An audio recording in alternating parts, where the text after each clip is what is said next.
think you should keep this on your side.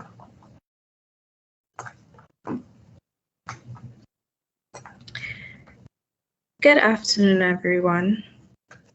On behalf of the Ministry of Agriculture, Lands and Fisheries, we welcome you to our virtual event. I am Angelisa Khan, Acting Livestock Officer at the Regional Administration North Division. And my topic today is methods of meat preservation and meat products. So let's get right into it. So when we speak about meat, we have some definitions. So let's go. What is meat? Meat is animal flesh that can be eaten as food. What is meat processing? Meat processing is the set of methods and techniques used to bring substantial chemical and physical change in the natural state of meat.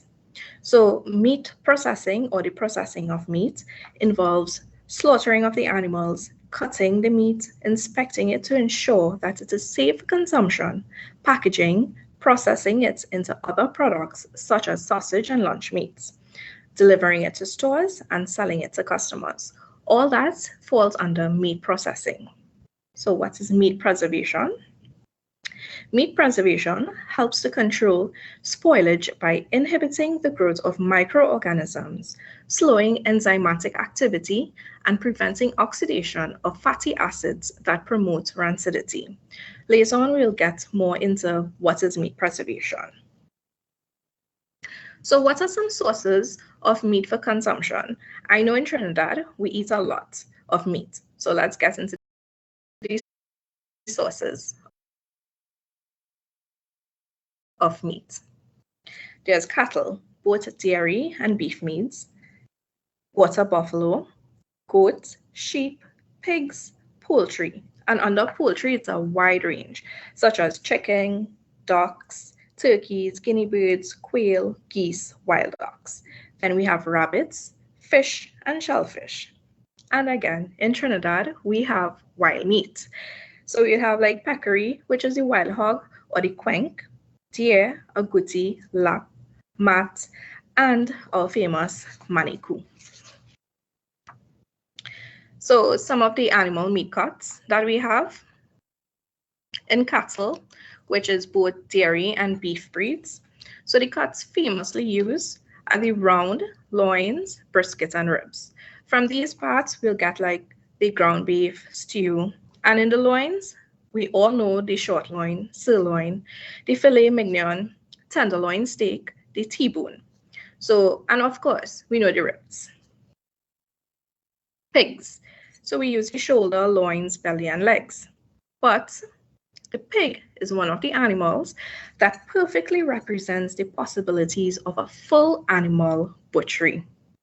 I know in Trinidad, we use every single part of the pig, from the snout, the nose, to the tail. Pretty much every part of the pig we use down here, down to the foot.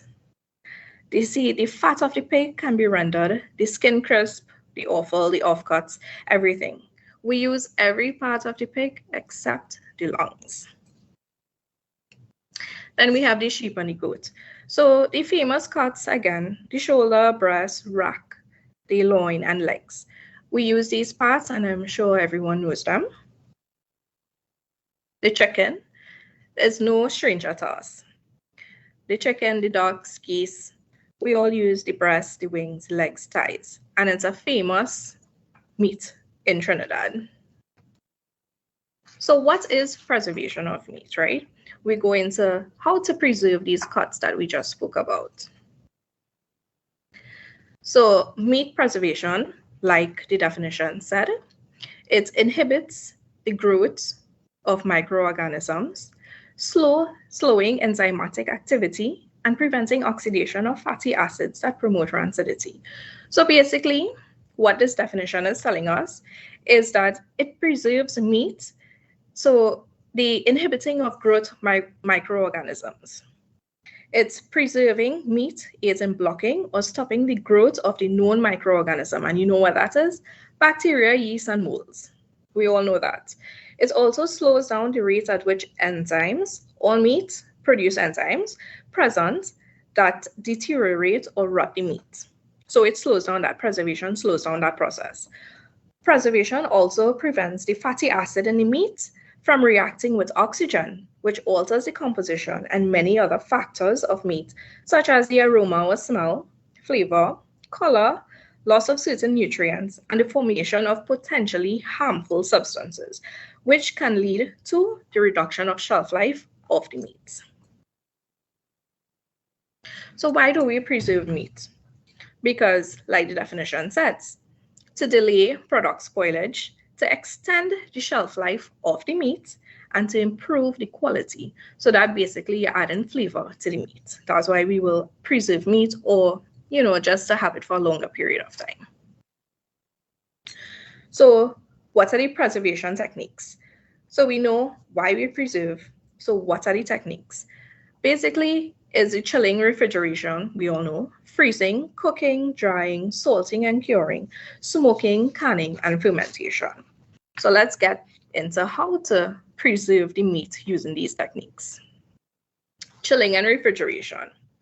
So refrigerated storage and chilling is a common one that we all know. So refrigerated storage is the most common method of meat preservation. It refers to the preservation by lowering the temperature of the meat to a point just above the freezing temperature, because temperature, as we know, is the most important factor influencing bacterial growth. Chilling is also widely used for short-term preservation of meat, and it has no adverse effect on appearance, flavor, or nutritive value. The pathogenic bacteria does not grow well in temperatures under 3 degrees Celsius or 38 degrees Fahrenheit. Therefore, meat should be stored at temperatures that are as cold as possible. The typical refrigerated storage life for fresh meats is 5 to 7 days. So when we talk about the fresh meats, we talk about as you slaughter. Like if you now kill your chicken in Trinidad, as we say, and you want to stick it in the freezer, the fridge is just for a short period of time, and only 5 to 7 days. You shouldn't keep it longer than that because the bacteria will start to grow. Freezing.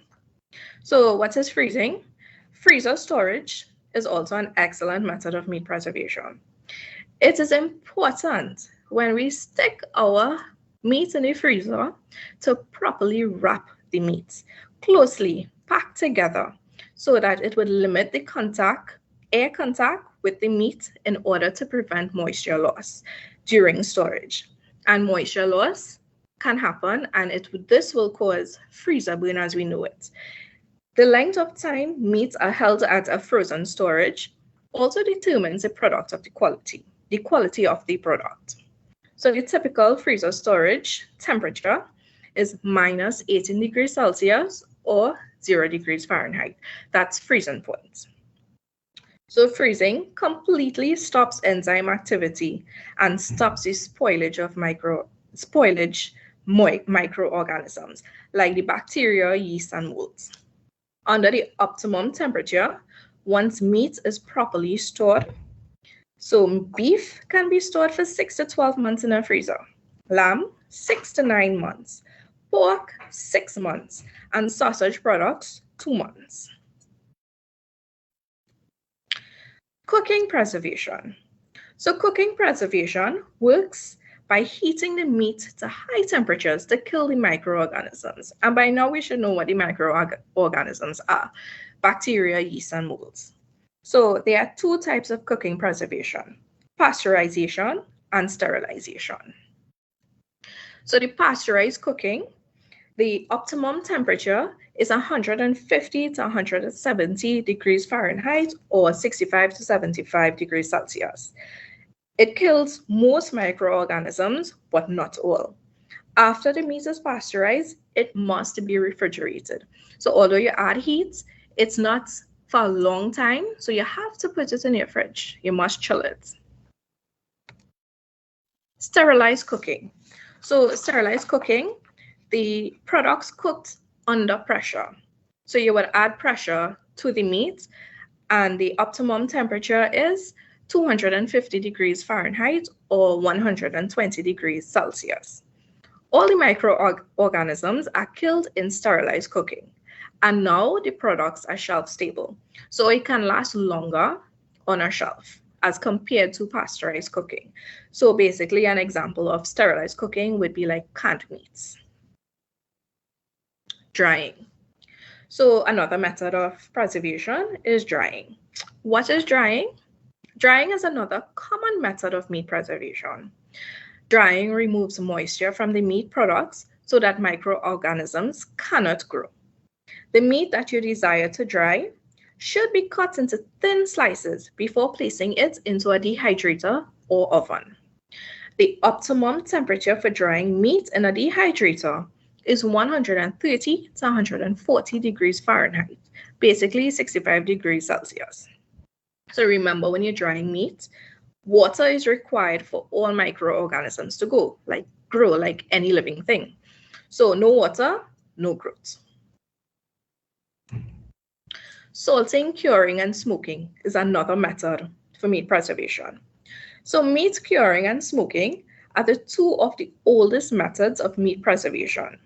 The curing of meat was developed as an art of preservation using salt. So this is the old-time way. It was one of the first ways that meat was preserved. So salted meat undergoes several reactions in the ripening stages. There are two approaches to curing of meat, the dry and the pickled methods. So dry curing, in this method, salt basically is mixed and applied on the surface of the meat and kept in a chill room for 2 to 4 degrees Celsius for approximately 7 to 10 days. Pickled curing.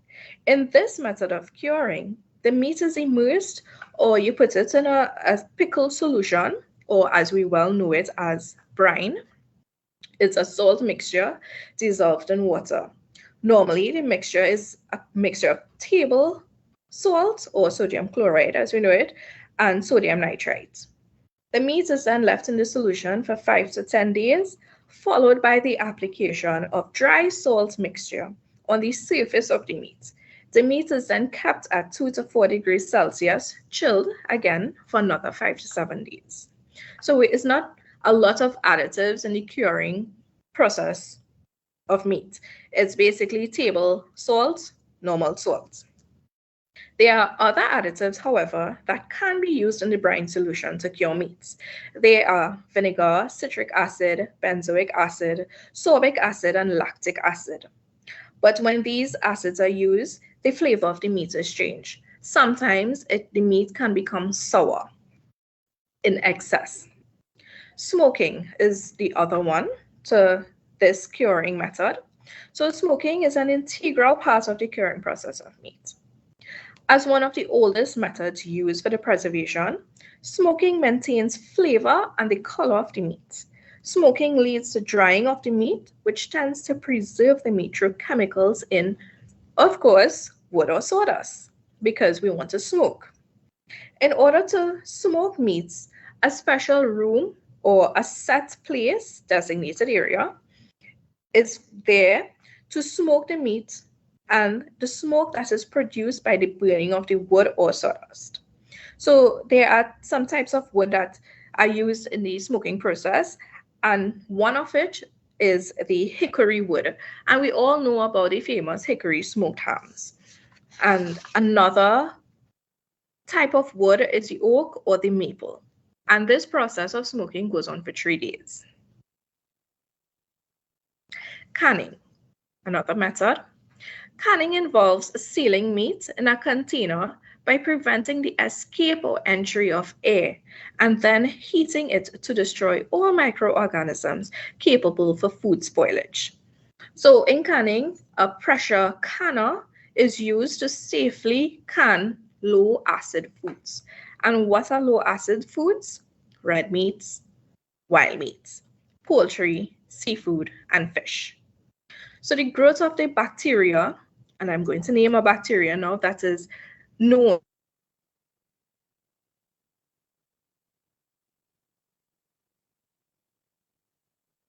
a deadly form of food poisoning. It at higher temperatures are required to kill that bacteria present. So the optimum temperature for canning is 240 to 250 degrees Fahrenheit, 121 degrees Celsius. Under normal conditions, canned products can safely be stored at room temperature indefinitely. However, certain quality concerns. So producers or the vendors of the canning products or the canned products must put a sell-by date, because if meat is remain too long in a can, the bacteria can, however, start to grow, and we don't want that. The other method is fermentation. So fermentation typically involves the introduction of a bacteria or yeast that can convert certain meat nutrients into mixtures of carbon dioxide or alcohol. Generally, the meat for fermentation is chopped or minced. So the meat and the fat together, chopped, minced, and salt is added, seasoning and spices. That's up to the person if you want to add spices, but salt.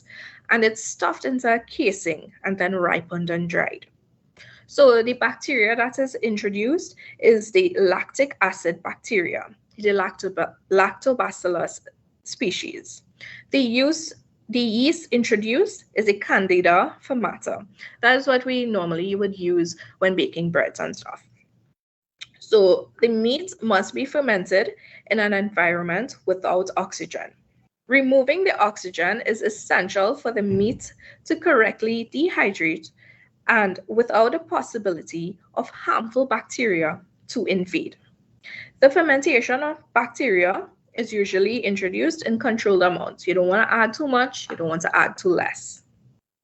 This process of making fermented meat can both increase the flavor intensity and prevent the end product from spoiling for relatively long periods of time.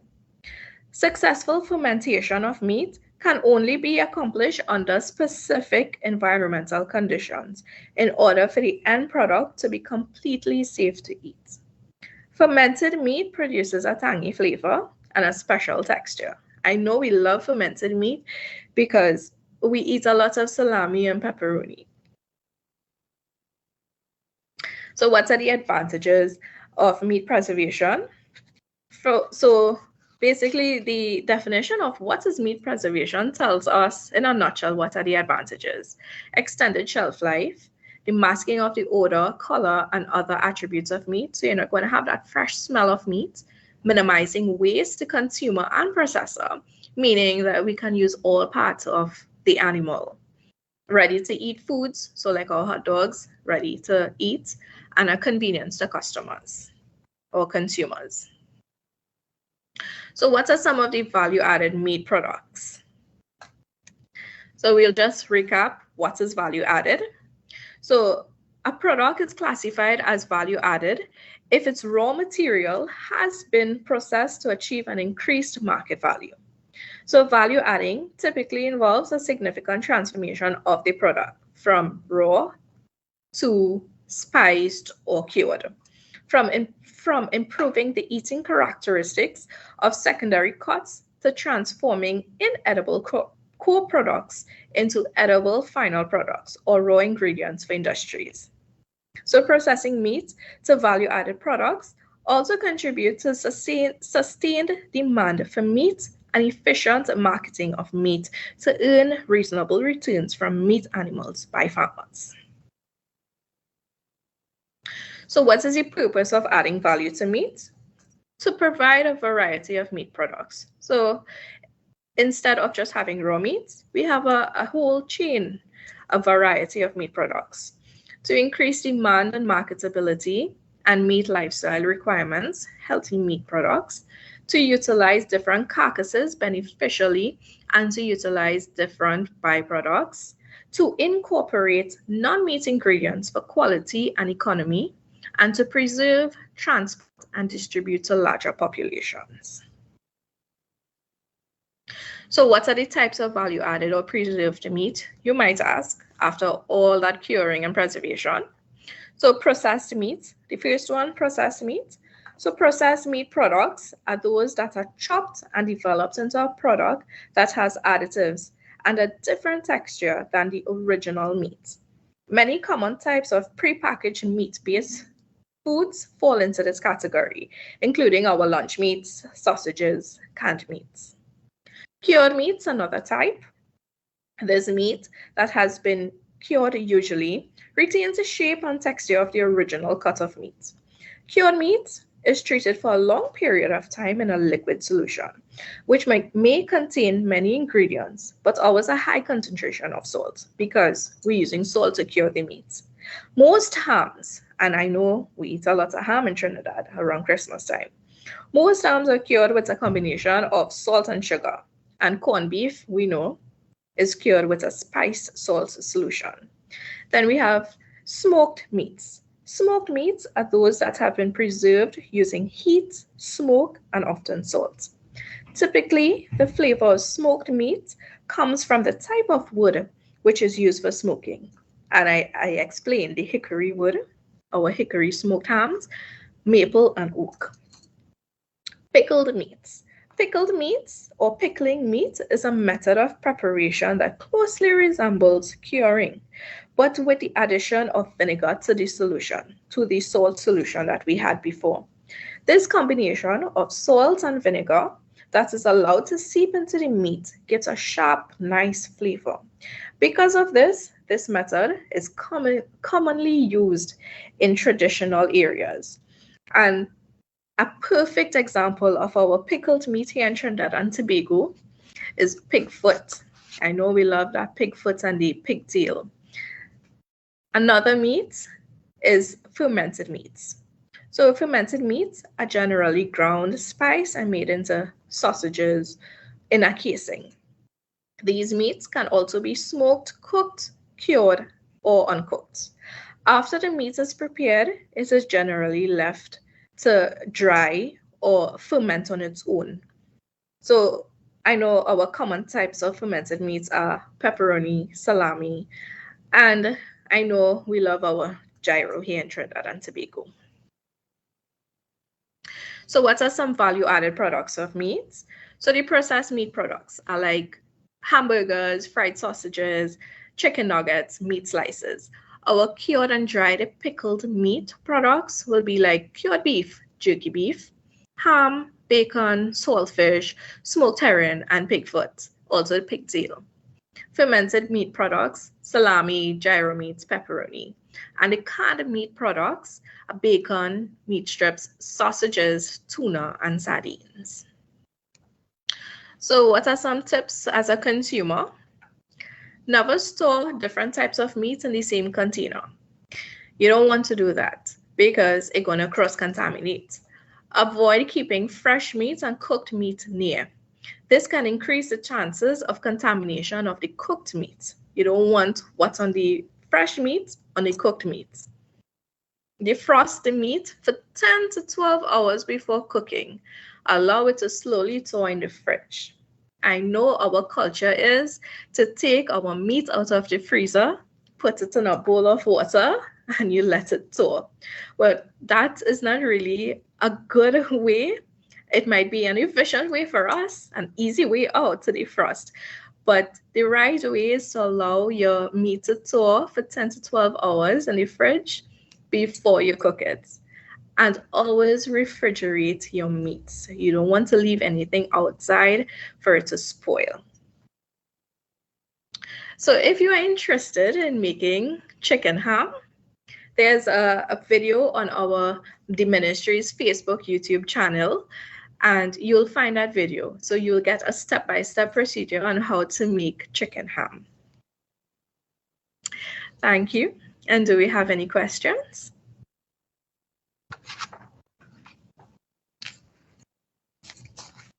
Okay.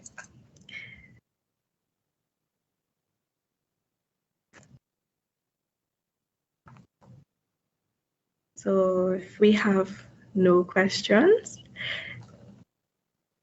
we would just like to thank you for joining in and have a great day. If you have any further questions, you can post it on the Facebook page under the video and we will answer them. Thank you.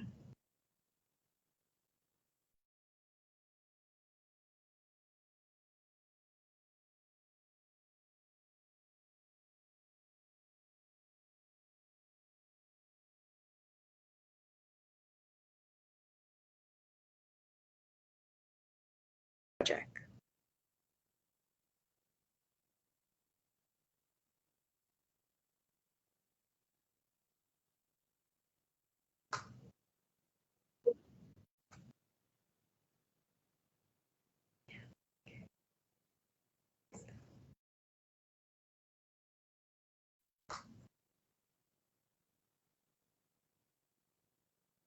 So we thank you for taking your time today.